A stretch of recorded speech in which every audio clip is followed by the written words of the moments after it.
we have Sheriff Mendrick, one of the candidates for governor. As I mentioned, his Lieutenant Governor, Robert Renteria, you may have seen him frequently attending our Theo Huts. He's one of our regulars. Yes, he's in the back. Sheriff Mendrick has been sheriff of DuPage County and been in law enforcement, or is the sheriff for DuPage County, and has been in law enforcement for 30 years.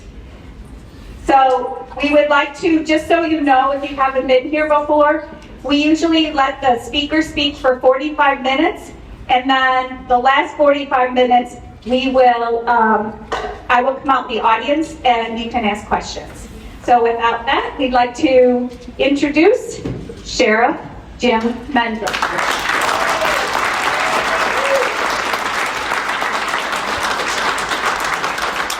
Thank you so very much. How is everybody today? Great! Come on, how is everybody today? Great! And that's the type of energy we need to win elections. So, Annabella, I'm going to stop before I start with what I'm going to do. You mentioned something that just brought a thought to my mind about artificial intelligence. So, it's real funny, and I'll be honest, I'm the first one to see the J.P. Pritzker memes and laugh, and then I'm thinking, until they do it to me. So, I'm telling you, AI, so technology has leapfrogged over legislation. It is a real problem. This is akin to what we would say in the police realm is called identity theft, using somebody's image or their voice to make it look like they're doing something that they're not, saying something that they're not. This is very, very harmful. This could destroy marriages. This could make, police investigations get enacted. This is bad stuff. So we're working currently on creating legislation that will basically make your face, your voice proprietary, just like it would in any other identity theft situation. So we are working on this, but legislation needs to catch up to artificial intelligence. It can be a dangerous thing if it's used improperly. So what I'm going to do today here is I'm going to start with my mission statement, what I would consider in my realm we call a mission statement. What our basic ideology is, what we're going to do, how we feel about certain topics.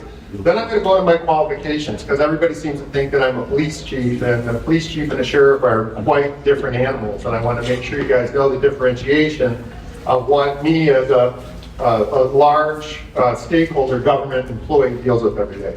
So I just want to say, from the beginning here, it's good to be in a room full of people who believe in personal responsibility, limited government, and the idea of freedom. Only survives when order exists alongside it. So Illinois is becoming less safe, not just in Chicago, but everywhere. Crime is no longer isolated. It follows families into suburbs, into rural communities, onto public transportation, into places that used to feel protected. And you know what, guys? I am so sorry to stop here, but one thing that you have to deal with as you get older is eyesight. All of a sudden I realized I'm half blind. So I can read across the room, but I still have to ask my kids on how long to microwave food or what expiration. So sorry about that. So much better. Okay, so again, this didn't happen overnight. It didn't happen by chance. We've been told that enforcing laws is somehow cruel, that accountability is outdated, that consequences don't matter, and that the result of that thinking is exactly what we see today. Repeat offenders, back on the street, victims ignored, police demoralized, and communities living in fear. I've spent my career in law enforcement. I don't theorize about crime, I deal with it. And all I can tell you is this plainly: when government sends a message that laws won't be enforced consistently, crime doesn't just rise, it spreads like a virus. Public safety is the foundation of all freedom. Without it, every other right becomes theoretical.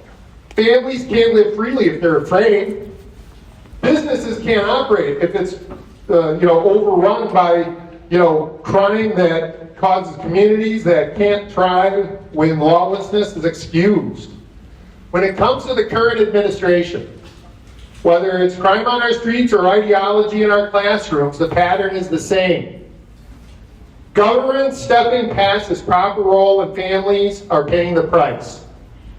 Parents across Illinois are discovering that age-inappropriate sexual content is being introduced into classrooms without their knowledge or consent. This is not education, it's overreach. Schools exist to teach children how to read, write, think critically, and prepare for life, not to insert adult sexual ideology into early grades. When government institutions cut parents out of decisions about what their children are exposed to, they violate trust and undermine families. Sexual instruction belongs with parents at the appropriate age and in accordance with family values, not dictated by distant bureaucrats.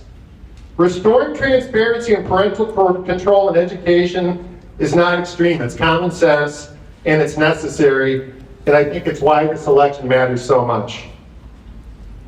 Let me talk to you about something that actually works, because Illinois desperately needs solutions, not slogans. In DuPage County, we took a hard look at our jail systems. We asked a basic question. Are we protecting the public, or are we just cycling people through a system and pretending that that's success? We always said, hey, we can arrest our way out of this. Guess what, folks? It didn't work. So we changed the entire model. Instead of warehousing human beings and releasing them and they're in a worse condition than when they arrived, we focused on accountability, structure, education, job training, and rehabilitation. We treated incarcerated individuals as people who would one day return to our communities. Guess what, folks? Because they will. One day, they will be back. And what do you want to be back? The result of what we do in DuPage is a recidivism rate that goes down from 75 to 15%. Heroin numbers, opioid numbers that go from 90 to 20. That's not a typo. That's reality. We did that in DuPage. That means fewer repeat crimes, fewer victims, fewer families destroyed, fewer tax dollars wasted locking up the same people again and again. For every $1 we spend in rehabilitation, it's 19 saved in housing human beings. We're probably saving DuPage County about $10 million a year and something that could be constructed within all 92 jails within this county. We turn jail residents who are costing taxpayers money into taxpayers themselves. People working, contributing, supporting families, and staying out of trouble. That's real justice reform. It's tough, it's disciplined, but it works. Thank you.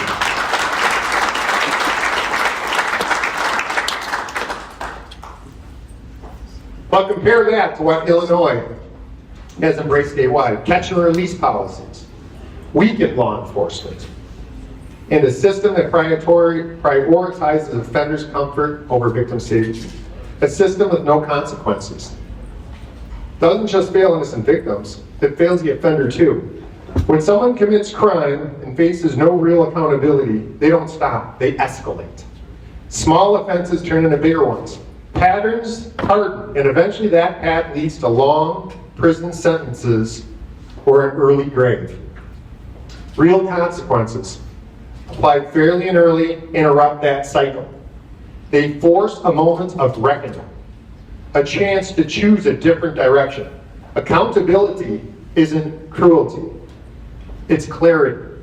And when consequences are paired with structure, discipline, and opportunity, people can reform. They can rebuild their lives. Meaningful futures instead of becoming permanent casualties of a broken system. We don't have to choose between being tough on crime and being humane. We can do both. And in DuPage County, we already have. Again, these aren't theories, these are what we already do in one county within the state. Now let's talk about another issue that affects everything. Whether politicians admit it or not, illegal immigration is a huge issue right now. It's not about attacking people, it's about failed policy. When borders aren't enforced, the consequences don't stay at the border. They go through all of the states within our country. They hit local law enforcement, schools, hospitals, housing, and jobs. Communities are overwhelmed. Resources are stretched very thin. And working families are told to accept less while government spends more. Sanctuary policies don't make Illinois compassionate, they make it chaotic. Law enforcement officers are put into impossible positions. Criminals who should be turned over are released back in the neighborhoods. Taxpayers foot the bill, and trust in government absolutely collapses. Here's the truth. No one in Springfield wants to say a system that refuses to enforce immigration law hurts legal immigrants, illegal immigrants, citizens, and minority communities first. That's just the fact. Order matters. A nation without borders isn't compassionate, it's unstable.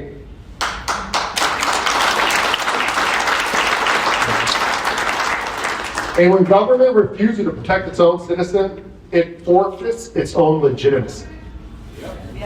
Let's talk about Illinois jobs, especially in agriculture and small business. Our farmers are struggling to find workers. Small businesses can't find staff to re-up their headcount. And the answer from Springfield seems to be import labor illegally instead of fixing our broken system. That's backwards. We have thousands across the again, 92 jails within this state. We have thousands of incarcerated citizens who with the proper training and structure can become productive workers on farms and trades, manufacturing, small businesses across Illinois. The DuPage County model proves that this works. Instead of relying on illegal labor, we should be investigating in job training for incarcerated Americans, giving them skills, responsibility, and a future. This helps farmers who need reliable workers, businesses that want lawful labor, communities that want lower crime, families that want opportunity, and taxpayers who want value for their money. This isn't charity, it's common sense, folks. A government that imports illegal labor while wasting their own human people that we have, that the potential that already is here, is failing this most basic duty. So, real quick, I want to talk about Senate Bill 1950, Medical Aid and Dying Bill. See, this I think shows the extremism of what we're dealing with now in our local government. Recently, Governor Pritzker signed a law legalizing physician-assisted suicide in Illinois.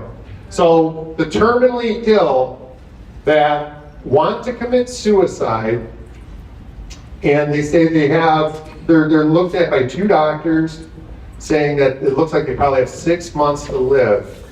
And now, basically it's like capital punishment, it's human abortion. It is a methodology to take somebody who says, I want to die, and then 2 doctors just have to say you have 6 months to live and they can put you to sleep, like a veterinarian. So this is being sold as compassion and choice. But let's be honest with you, this is state-sanctioned death. This is adult abortion. When the government authorizes doctors to prescribe death, that crosses a very dangerous line. The vulnerable, the elderly, the disabled, the poor are suddenly at risk of being pressured, subtly or overtly, in ending their lives. But they put in a safeguard saying that coercing a patient to request medication is a felony. There's their whole safeguard. That's great. This isn't dignity. Dignity comes from care, support, and protecting life, especially when it's at its heart. A society that solves suffering by eliminating the sufferer has lost its complete moral compass.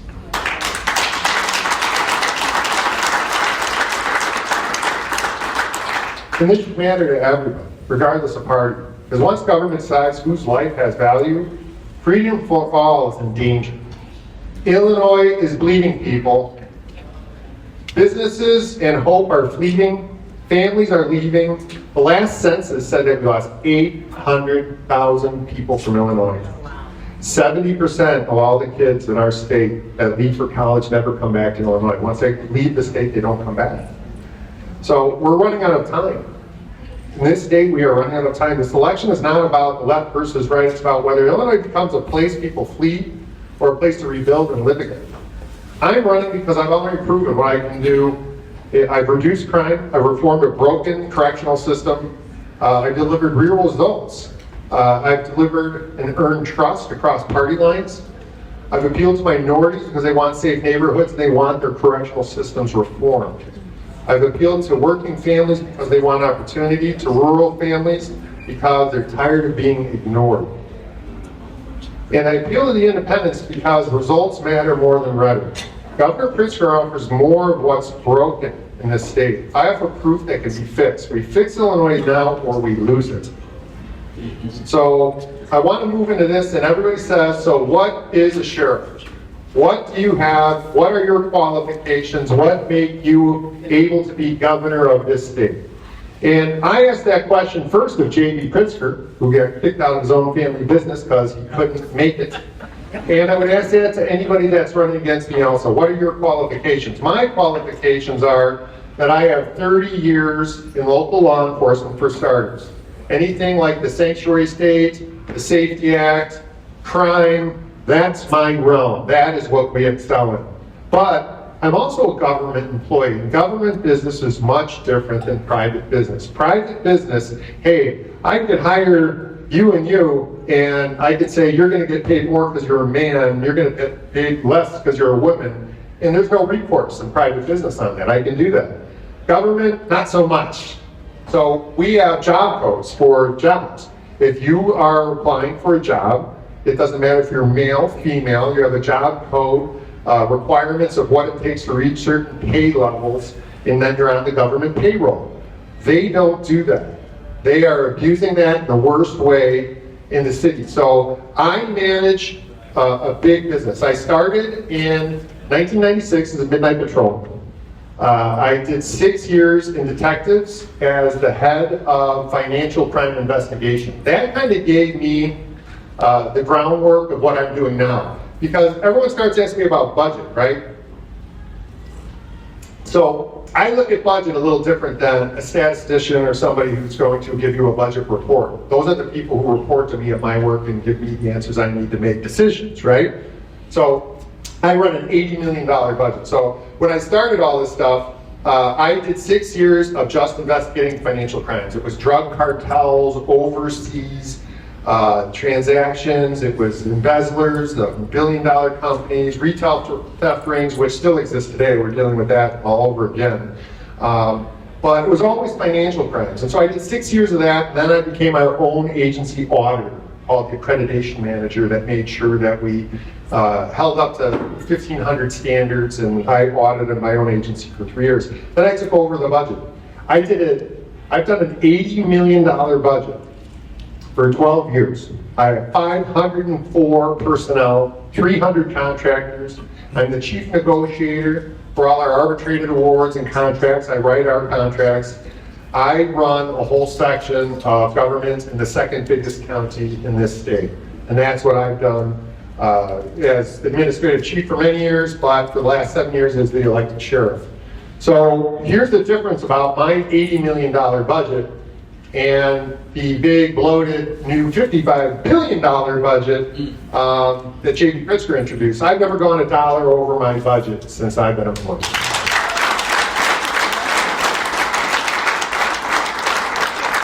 If I spend $2.50 on a box of paper clips, it's on that zero balance budget. There it is, $2.50 paper clips. That's just, we live by our wallet, right? Just like you would at home. So take what JB does. You know, he passes a budget on July 1st for Illinois for $55 billion, biggest we've ever seen. Doesn't matter if it's the biggest we've ever seen, because guess what? A month later, we're going to add another $2 billion on it to pay for the illegal immigrants' schooling, abortion pills at all the colleges, and what was it? Mandatory mental health screening in all the schools. So if you take those items together that were a month and a half after July 1st when the Illinois budget was set, those are called in my realm an unfunded mandate. That was about $3.5 to $4 billion added to that $55 billion budget a month and a half after the budget was passed, so he wouldn't have to get approval for it. You see how the system goes? Don't ask for permission, ask for forgiveness and just do it. That's the Chicago way. And seeing that, you know, being a financial investigator, it drives me crazy. Keeping the budget flat for as we have in such a big county, and watching my next door neighbor just absorb us, both in crime, in budget, and everything that's not nailed down. So it has been very frustrating to deal with that when we have such a successful system. You know, what I do in government isn't just budget, it's compiling people together. So my job as sheriff is just to manage my sheriff and my patrol, but we went beyond that. When we evaluate what we're gonna do in government, how can we get the biggest bang for our buck? We were losing cops. And it's all because of the Safety Act, the Sanctuary State, all this stuff is demoralizing my job out of existence. We have been struggling with headcount issues like you wouldn't imagine. So 7 years ago, when I first got elected sheriff, I have about 40 municipal police chiefs within my county. And what we did is we created a system called MERIT, the Metropolitan Emergency Response and Investigative Team. So what we did was we took all the assets of all the police from 41 agencies and we melded them together. We combined our SWAT teams, our accident reconstructionists, our homicide teams, everything that we have. We wiped out clean out of all of these pages and reconstituted it into one joined unit called MERIT. So that's bulk purchases, that saves the taxpayers millions in every kind of police equipment.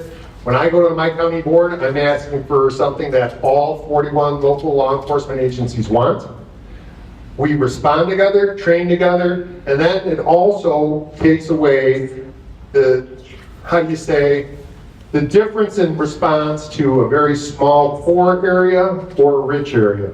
With MERIT, by combining everything we do, you can take a small area in our county like Wayne or Clarendon Hills, and they get the exact same emergency police service that Naperville or Addison does because we've smoothed out police service so it's contiguous against the entire county. This can easily be replicated in this entire state to triple the headcount of your police forces, double the quickness of the response times with having lower headcount. This is called self-conduct consolidation without defunding. You let the police do it themselves. Let us work these out amongst what we're going to do within the confines of our business. We can improve our response to you and lower the cost. That's what we've done at DuPage, and we can do that statewide.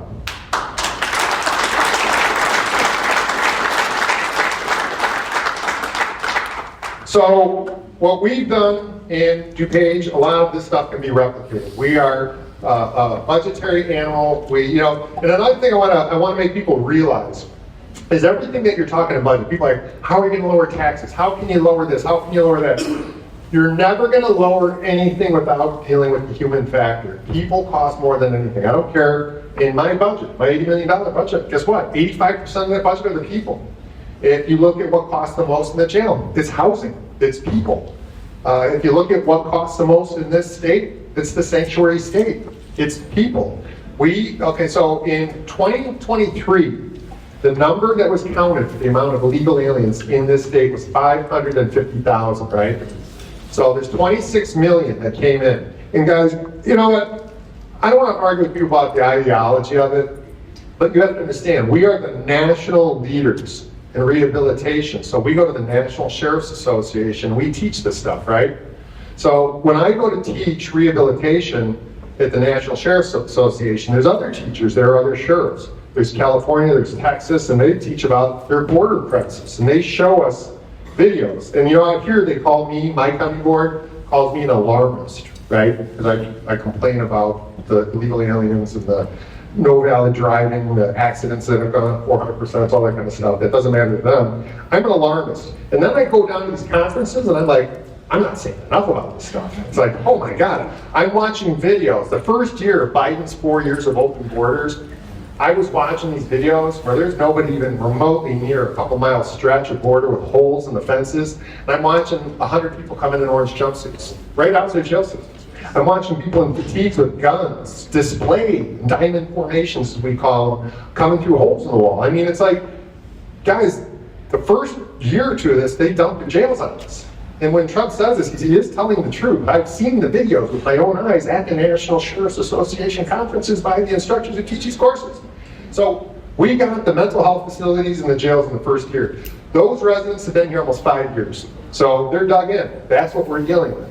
And in Illinois, I would say 2023, they're saying 550. We're probably getting close to 650 or 700,000 in Illinois now. And it's showing. It's taxing, especially, like I said, accidents. These type of no valid driver accidents have spiked 400%. And you're lucky if you're only going to pay the insurance cost because they don't have insurance. you're going to be lucky to get hurt or killed because our fatal accidents are carrying up that note just as high. So we're seeing all of these different things. 80% of your ER visits here in Illinois are not emergencies. There's people coming in and saying, I'm here, I have a sore foot, I need to go to orthopedics, and then they'll go there. If they have a cut, they're going to go to surgical. Cardiac, they're going to go to the cardiac unit. And they're going to get appointments before you do, because it's a Good Samaritan Act. You walk into ER, and you're going to get service. That's how the system works. So they're undercutting our service. Our ambulance costs. We're running about $380 an ambulance run. Now I think they're up to $1,400. So I mean, this has ancillary costs, folks. When you use the ambulance service, the taxi service to go to an emergency institution when you're not having an emergency, only 20% of our total is really an emergency service. You're going to kill our hospital system. Education system, seeing the same thing. Our housing, we're still $1.6 billion, I believe, on the hook for healthcare, and then they added $2 million for college. So where does this stop? I mean, we cannot afford to take an entire society, 600,000 people, and place them onto a secondary society, not increase the resource and say compete. Because that's what's happening right now. And that is untenable.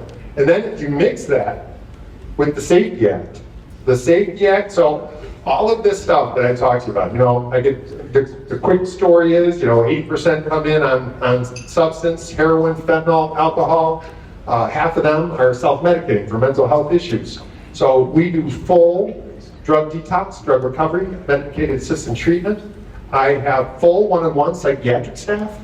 I have 200 counselors and educators and trainers that teach and educate and counsel 80 classes per week. And you know what, guys? I don't wait for some kid from Harvard to give me a study to tell me how to deal with criminology. We collect our own data for the last 7 years from every single inmate that enters our correctional facility. And you know what? Our problems that we get over and over, they're sodomized at 6 years old. Drug introduction at 10 and 11 years old. These are the common problems that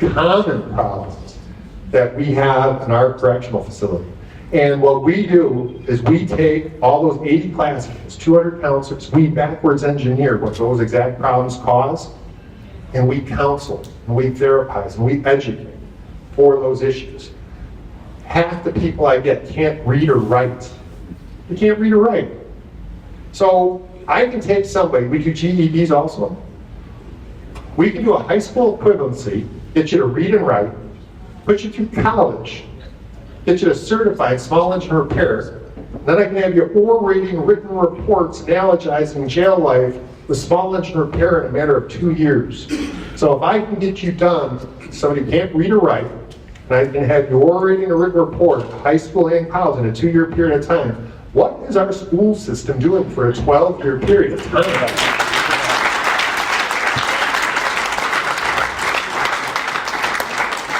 Granted, I do understand that we're a captive audience and can't go out, that kind of stuff, so it is probably going to accelerate it, because I will say our testing for our college courses that we teach.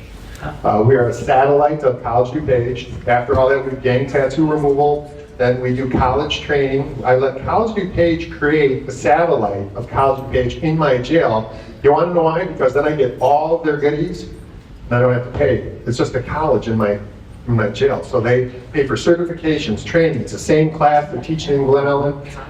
It is creating these, recidivism rates to drop. It is turning our criminal population into our workforce, and it's done all through the college's dime because they get money to work with the correctional facility. So I could replicate this whole thing in all 92 jails in this state. It would be so easy, and it would be God's work.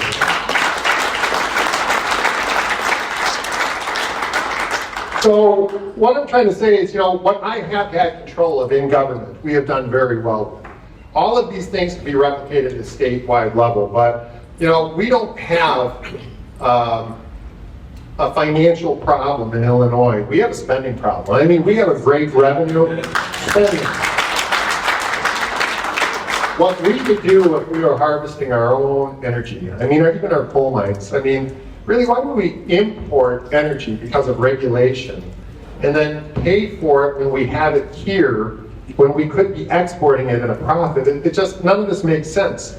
But when you think about it, let's take a look at how bad, I look at Chicago again, like I don't look at it as a budgetary tweak that will fix things. It's global forensic auditing that will fix our budget. Global. Absolutely, and the schools are part of the problem too, but let me go over one big thing, because I can show you one large violation of ILCS, how they look to sidestep it and what their excuses are for it. Take the Illinois Motor Vehicle Fuel Tax Fund, right? So if you look at that, that was, that's legislation in 2016 that said that you cannot take money, it is to be solely, they use these legal words called solely used for road repair and infrastructure. Then they add in extra legal language that this is written so no funds can be diverted from this fund. Well, a few months ago, they swept, I think it was $330,000 of road repair money. And when I contacted some people that I know over there in Chicago and asked them why, they said it was interest. So we can sweep interest. So if I'm sweeping, this made it easy to figure out. Again, that guy who had to investigate people like him for 6 years of my career. Guess what, buddy? If you're sweeping $330 million in interest, that means you're withholding your capital and you're not doing any road repairs. You wonder why the roads are screwed up? It's because they're sitting on that money for it to generate interest so we can sweep it and pay for the illegal aliens, because that's where that money's going.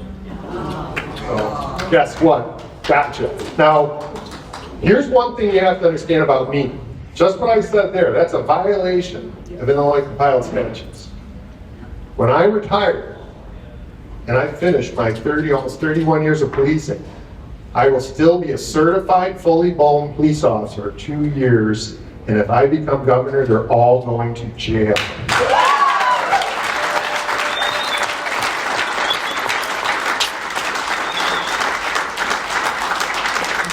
I don't look at things like the other candidates.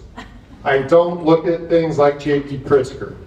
I look at what are you doing wrong with your money. Are you bidding? Are you sole sourcing properly? Do you have the right people in with the right job codes? Are you tricking the system? Do you have ghost payrollers? That's the way I'm always going to look at everything, is how you're tricking the system. That's what I've done for 30 years as a cop and as a sheriff in this state of Illinois. I've been here my whole life investigating criminals like J.P. Pritzker and Mayor Brandon Johnson. So thank you for your time. That looks like it's probably the end of 45 minutes. We're going to go to questions. Thank you very much.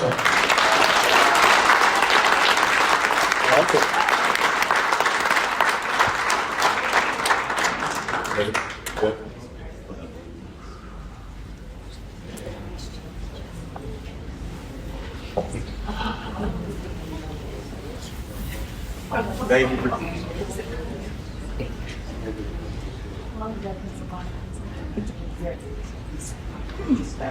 I can speak loudly if you can all hear me. All right, then I'll speak loudly. Jim, thank you very much for coming out and speaking with us tonight. Hopefully people will wake up to the fact that you have done the work versus those who say they will start on day one. I did hear, I have a question quickly, but on WBZ Radio Sunday, there was reference to your program of removing tattoos, gunshot wounds, and other things from the prisoners. And they had gone around the state. You're the only correctional facility in the state that does that. I think it was Redemption Studio was what they referred to it as. So thank you for being the leader and doing that. My question to you is this. With 12.7 million residents in the state of Illinois, and you having been in law enforcement for 30 years, you're not a politician. I'd really like to know how it is that you came about to ask Dr. Robert Renteria to be your running mate. Thank you. Thank you. Great question. Hey, real quick, I'm going to go to your first part first about the gang tattoo removal. Just want to let you know that gang tattoo removal turned out to be such a great program.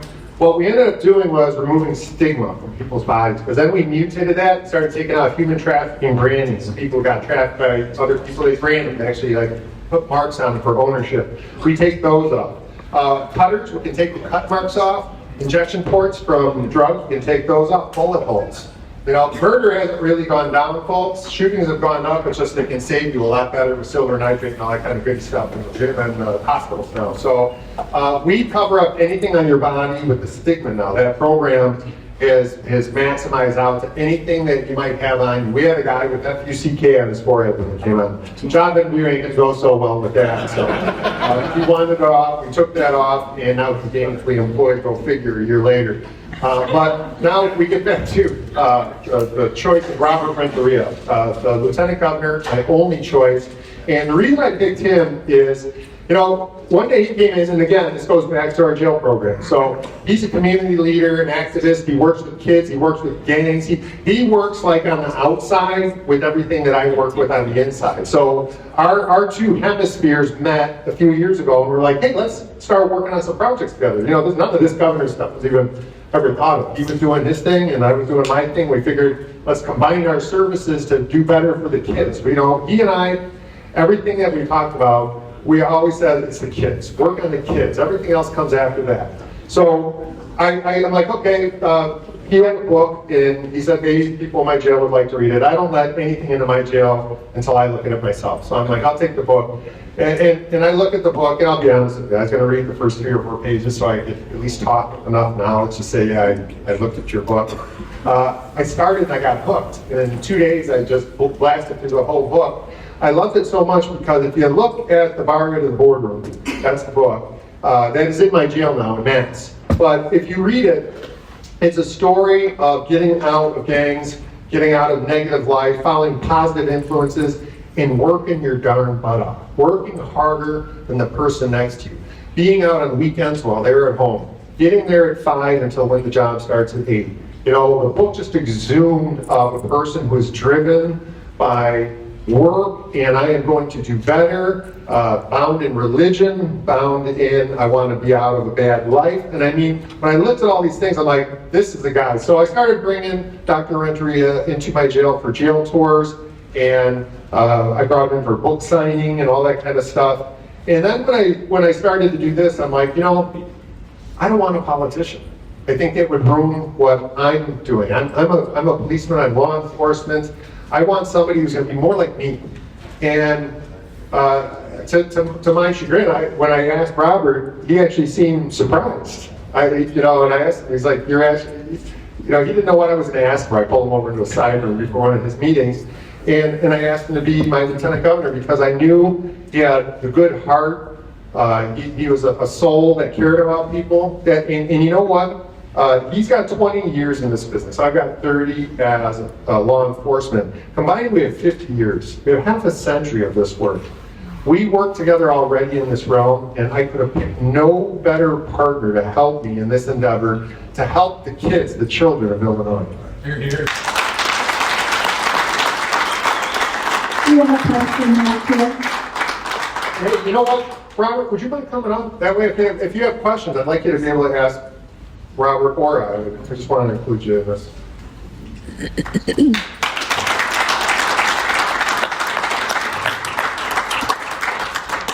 Hi, Sheriff, over here. I have a question. So, how would you, with the taxes and everything going, how would you help local jurisdictions with taxes and things of that nature? What's kind of your vision plan for that? I'm glad you mentioned the word local. So local taxes are being burdened. I think of the year was when income tax was first created. There is a fund called the Local Government Distributive Fund, right? And that was the promise that, hey, we're going to income tax people. We're going to put them on the hook for all this money. The guarantee for every single local government is that you'll get a piece of 10% of the global take. So the state takes 90%, there's 10% of this local government distributed fund money. And that by per capita, your size, your population, would be how much money you get. It was for infrastructure, public safety, and pretty much emergency needs like that. So what happened was the government, of course, in the state's way, started to whittle that 10% down year by year until now they've got it down to about 6%. So basically what the state has said is your share of income tax to take care of your roads, your infrastructure, your public safety, We know better how to take that money and invest it in illegal aliens, and we are going to take that 4% of that income tax government distributed fund, and we're going to sweep that into the state fund. So what I pledge to do is get that and restore that distributed fund back to the full 10% for each municipality within Illinois the way it is supposed to be.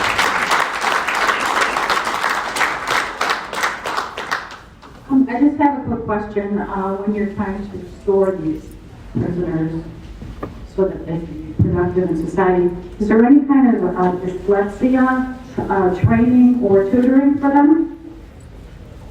Wow, that's incredible. We just found an instructor for dyslexia last month. That is incredible. That's really nice. Yeah. So we just found somebody for that because we found out that that's a big part of why we have so many people who can't read or write. A lot of it is dyslexia. So we are actually having dyslexia training. We'll have it in the jail, along with the barber station. We're going to cut hair too. Those two things are coming in January. Thank you. I listened to your presentation, and what caught my interest were the numbers, the economy and jobs. And so it made me to think, the Illinois economy in terms of GDP is equivalent to the combined economies of Belgium and Austria. That's so much responsibility on you. So what can you share in terms of your experience where Governor Pritzker has failed, where you can come in immediately from day one and get Illinois economy booming so that you can create the jobs and the stability that is lacking today? Great question. So I think the biggest difference between J.D. Pritzker and I is that he breaks the law and I don't. Just saying.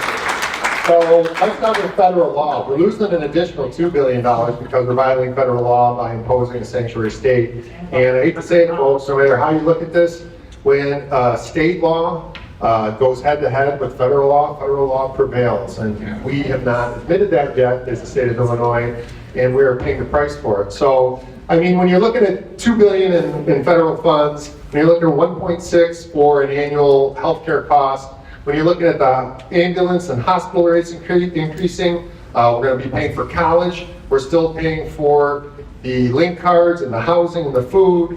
When you're taking something that's going to cost, $40 billion every 2 years, I mean, there's our economy right there.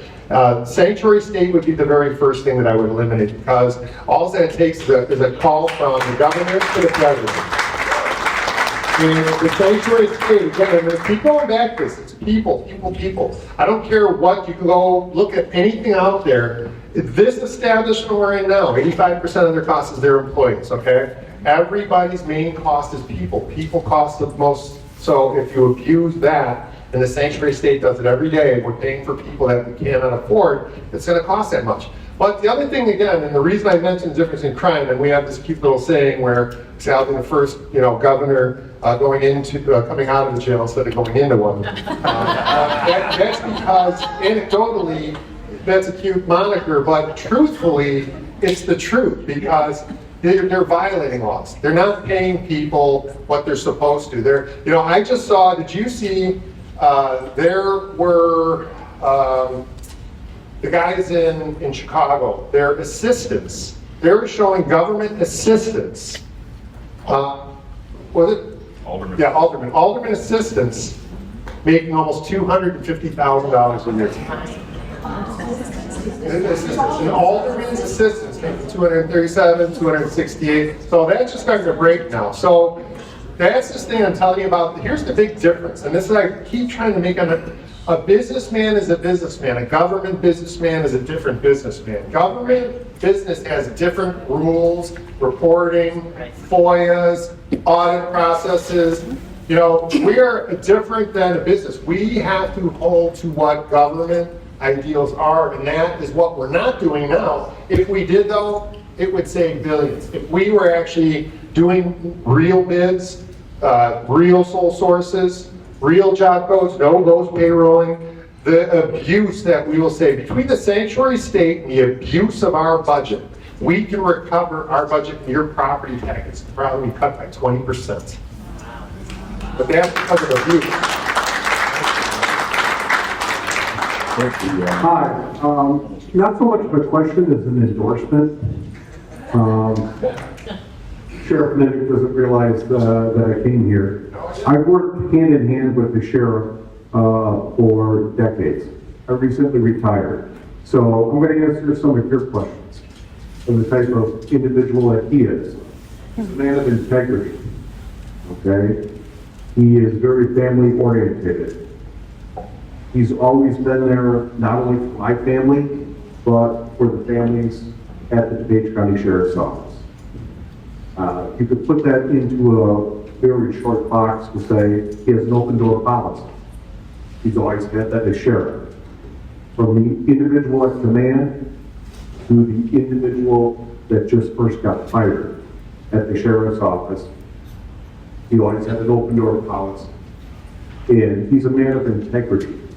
And he doesn't know that I came here, so unbeknownst to him, I'm punting because he has my and my family's steadfast support as governor for the state of Illinois.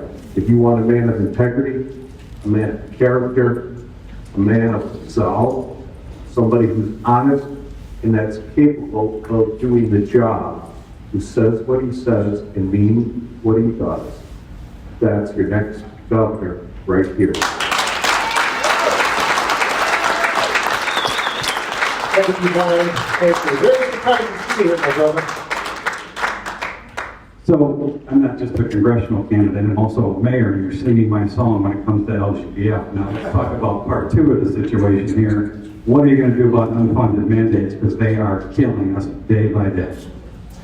Yeah, you know, it's just like the unfunded mandates that I was talking about before are like critical. I mean, college for all the illegal immigrants. You know, that's a month after you set your budget. That's an unfunded mandate. Anything that you've set, you've just put as a, I call it death by House bill, death by Senate bill.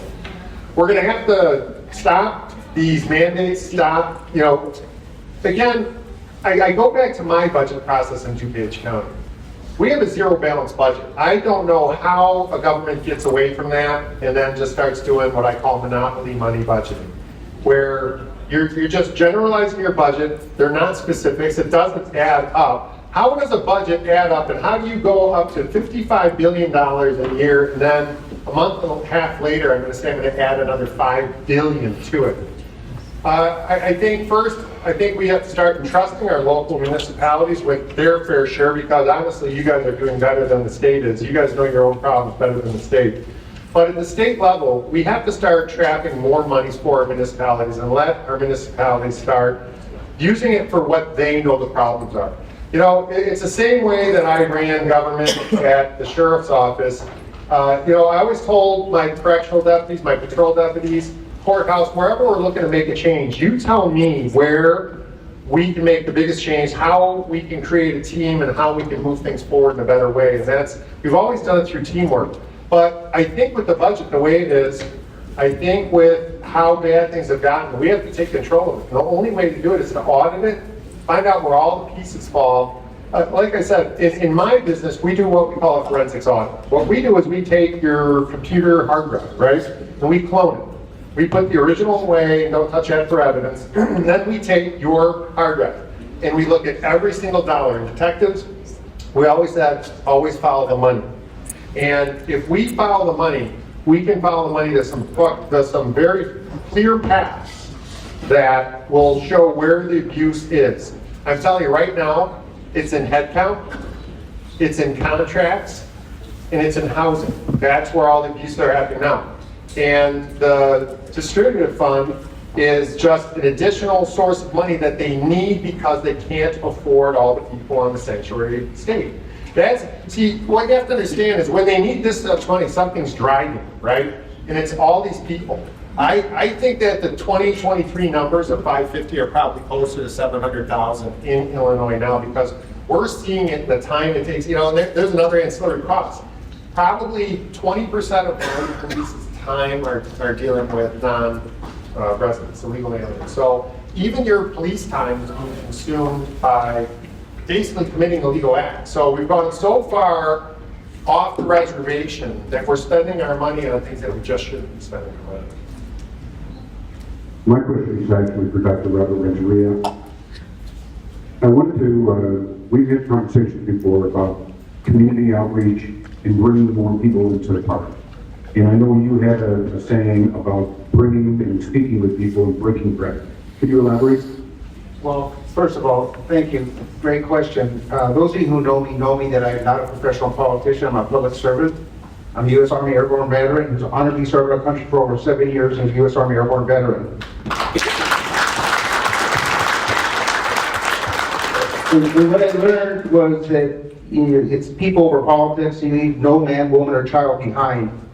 So in the last few years that I have been involved in getting to meet and work with many of you, I've learned that the Republican Party is not very missional, it's not very relational. Not that we don't have good people. We have really good people, Christian conservatives, and I want to applaud you for caring, but we have to get out of our own sandbox, right? And we have to break bread. So if we break bread, ladies and gentlemen, we will go red.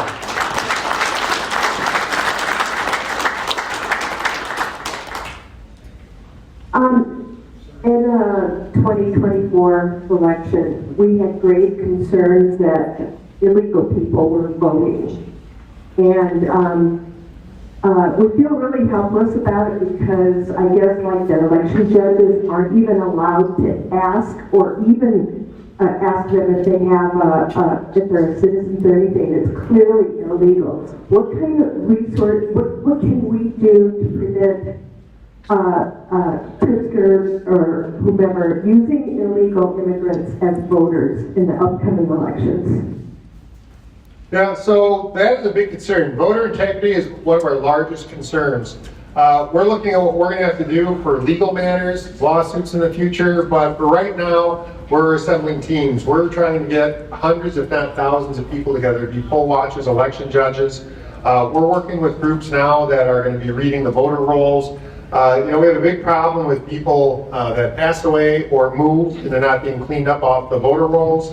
Election integrity is a huge thing that I think that our current governor preys on as a way to win each election that he's involved in.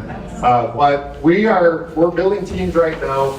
We're also looking at technology. I know Donald Trump is supposed to be, putting his toe in the sand here too, but my fear is that change that he's proposing still gives sovereignty for some modicum of time to the states to not adhere with what Donald Trump is about to bring down. But I think with the president starting to put a spotlight on it, it's going to make it easier to put a spotlight on it here in Illinois.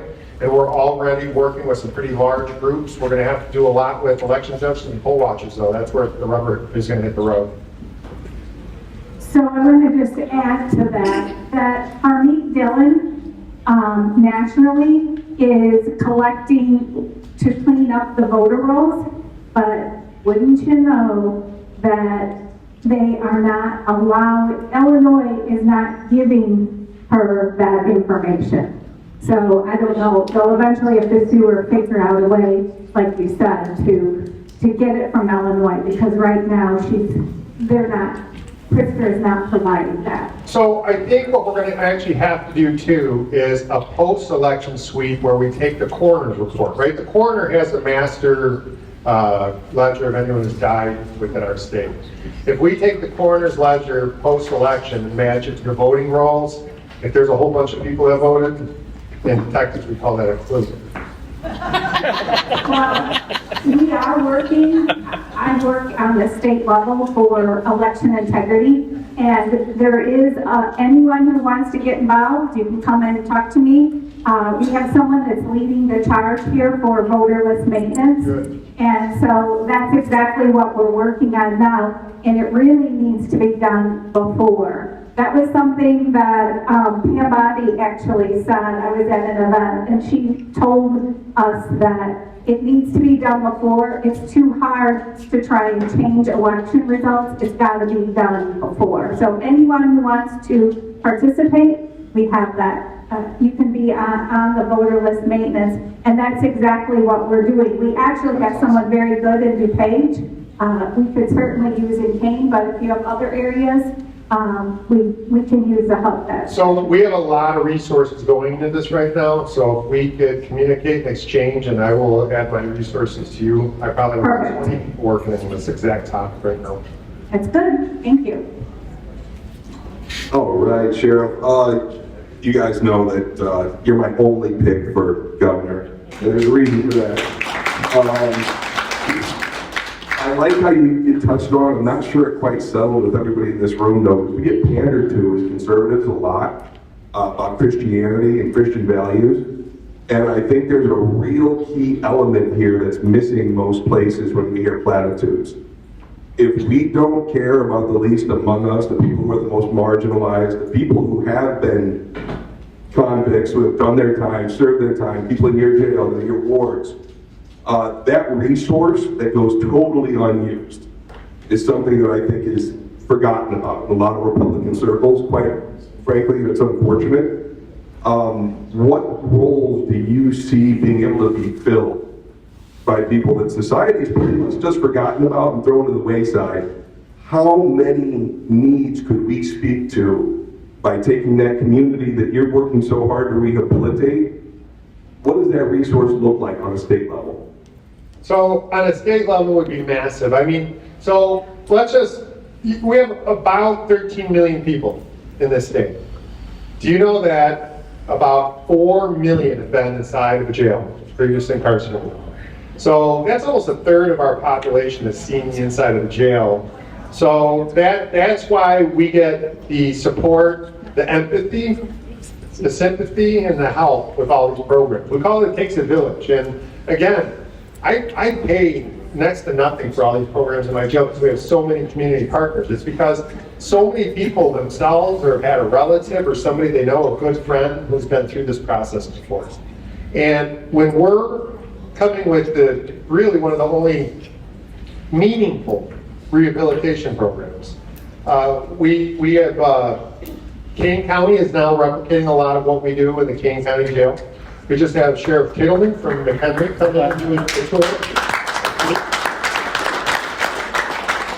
And McHenry receiving our program soon. We have the Illinois Department of Corrections have done 2 tours within the last 3 months, and then they are going to start replicating. And they're the biggest hope that we have to start pushing this all statewide. But as we teach this at the National Sheriff's Association, because we're getting other people in different states to sign on and do this type of work. And I do consider this, if I had to say one reason why I do what I do, and why I understand that, taking a person who had no hope, no chance, and then turning them into a worker who's making 60 grand a year, 2 weeks out of jail is truly God's work.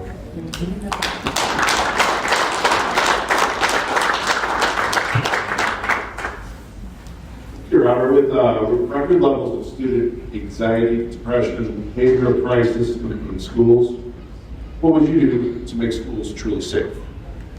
Okay, so we're working on a school initiative now. So there's what I call the hard safety, and then there's the social safety, right? So you have 2 sides to school safety. So I'm going to go over the mechanical safety first. We're working on a system where we're going to have school blueprints all programmed into our dispatch centers ahead of time. So if an incident happens at a school, right up there on half the iPad is going to be the school blueprint of all the doors and which ways to get in. On the other side of that iPad is going to be camera systems that are going to be showing where the intruder or troublemaker or whatever the issue is, that person will be on the other side of the iPad. The officer will be able to drive up, determine which door to go into, which tactical avenue to pursue. It will also have the ability to lock down doors, fill the corridor with smoke so they can't see, get on the audio PA, divert the crowd away from wherever the incident is occurring, and end the incident very quickly. That's the school safety plan that we're starting to implement now in DuPage in all the schools to make a hard stop. And there's also a glass that you cannot shoot into, but you can shoot out of. And that is going to be applied on schools to enhance their safety, so you can't just shoot through a school window and get in. So these technological aspects are the way to go, and tactical aspects. We will button down the schools, and no school shooter will be able to just shoot their way into the school. That will be impossible. Now, the other side of this is school SROs that really we train them just like we do counselors. They're juvenile officers. They're in the schools. They're the biggest resource we have. What we're looking to do is expand, just like we do with Merit, make networks of school resource officers that are exchanging, national events, worldwide events. They're in the kids' social media to see what's trending. They're in there to see if kids are getting bullied. Because I'm going to tell you what, right now, 90% of these school shootings are always attributed to some poor treatment or bullying within the school environment. That's the roots. And if you know the root of why these are occurring, you need to be in the schools with the human being mitigating these incidents. So, like, we have a mentor program, right? And most of the kids aren't bullies. Most of them are cool kids. So we take the chess club leaders, the football team leaders, and we have a program called mentorship. So even if the kid is by themselves eating at lunch, we have 3 kids go sit with that kid and befriend them, eat with them at lunch. We make sure that they're interacting on social media and liking their Facebook posts to encourage the weaker kids that are being bullied. And by doing a mentorship like that, and then taking that into a network between all the schools, and make sure that kids aren't being left behind, they aren't getting bullied, they aren't, social media is huge. What they'll do is they'll totally do horrible things to you. This is suicide, mental health, drug use, school shootings. All of these are because of bullying in school. So you have to take this quite serious. And having an SRO network and having your police actually involved with the kids in your school is the solution. But on the back end, you need the hardware, technology to keep everybody safe in that environment. Makes no sense. I was wondering who has influenced your leadership the most, and how does that show up in government? I would say is my dad, my father. He was the Oak Park Police Chief. He did policing for 34 years. I'm going to tell you a story. Never wanted to be a cop, folks. I was an artist. English major, photography, sculpting teacher. I was a book writer. I wanted to write books and do art. That was what my goal was. That's what I went to school for. As soon as I graduated, everything went to computer graphics, and I'm not a computer programmer, so that really set me back. My dad was like, hey, why don't you start applying to police agencies while you're trying to get that art job? And I was working in a factory, and I was throwing, boxes of liquor on a conveyor belt to go into semi-trucks all night. He would pick me up and say, hey, go run that track 8 times. I'm like, track 8 times? It's 8 in the morning, I just got off work. What it turned out is that was the 1.5 miles for the police test. So he had me doing that for about 8 months, and then I took the police test and I passed in DuPage in 1996. And now, almost 30 years later, I'm here because my dad believed that I could do something different, that I could be in a job that would pay off, that just because one career didn't work out, that's not the end of your life. There's always another pursuit. And in the end of it all, God puts you where you're meant to be.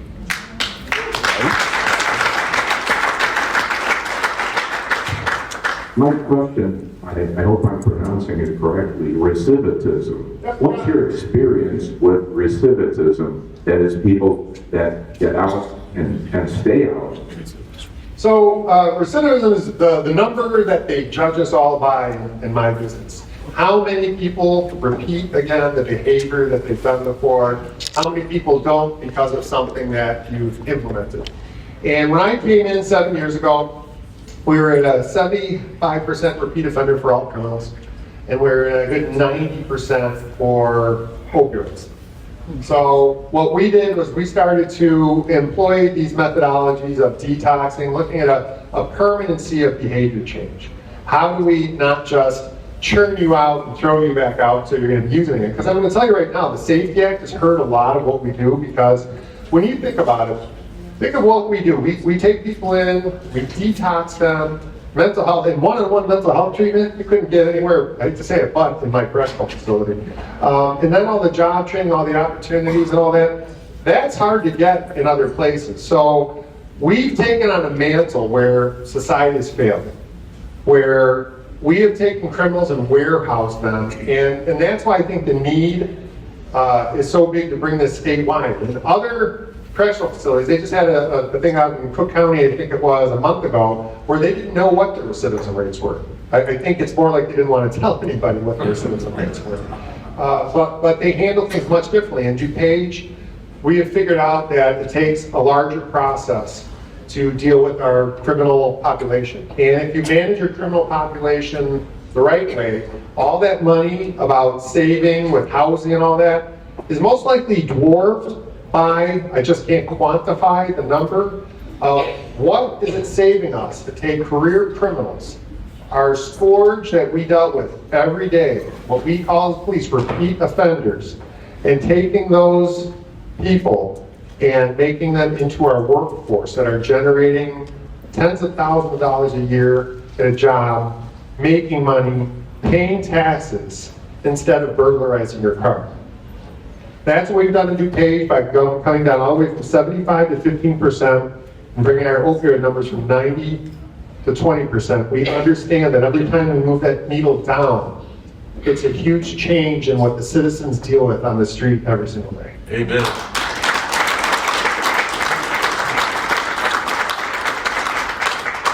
I have a question that I came up with, and a challenge for each one of us that are here.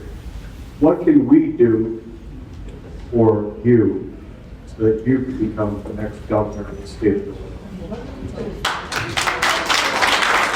Thank you, John. I appreciate you. So, you know, in any campaign, obviously, we need resources, we need money, we need help. We need help on social media, share our posts. Anybody who can donate, it's very easy. It's Mendrick, the number 4 sheriff, 2026.com.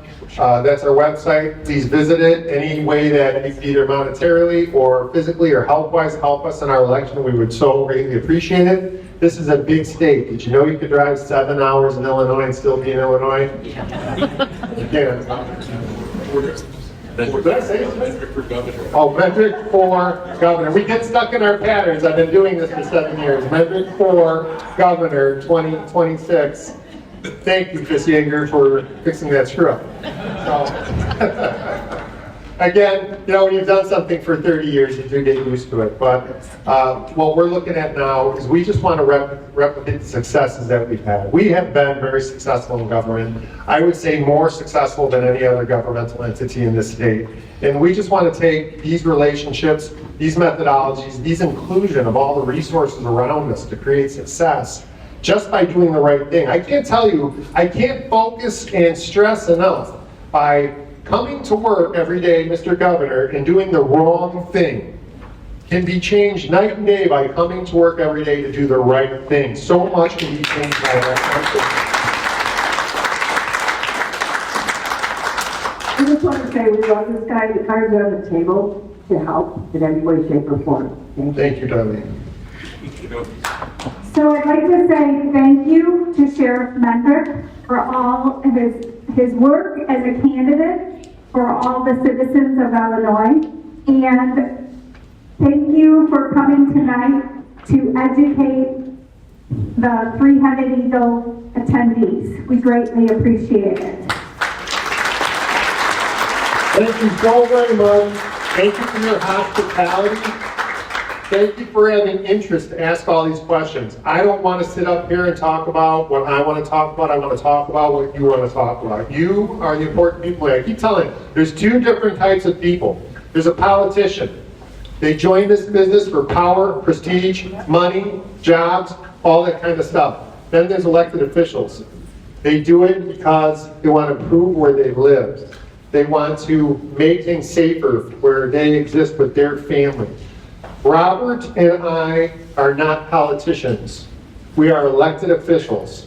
And I want to say thank you for all of your support. And one last thing, I'm going to let Robert under the close. Really quick in closing, I want to thank everybody. I want to pledge to you that Sheriff Mendrick and myself are a big idea whose time has come. Public safety be a top priority because nobody should have to bury a child. And our experience will teach our boys and our men in Chicago that you never, ever, ever, ever put your hands on a woman because women are not just beautiful and smart, but because women are the greatest gifts that God ever created this lifetime. Ladies, am I right? Am I right? And I please give an amen. I want to thank you. I want to have our support. Our campaign is people over politics, and we're running because we love you, and there's nothing you can do about it. Thank you. God bless you.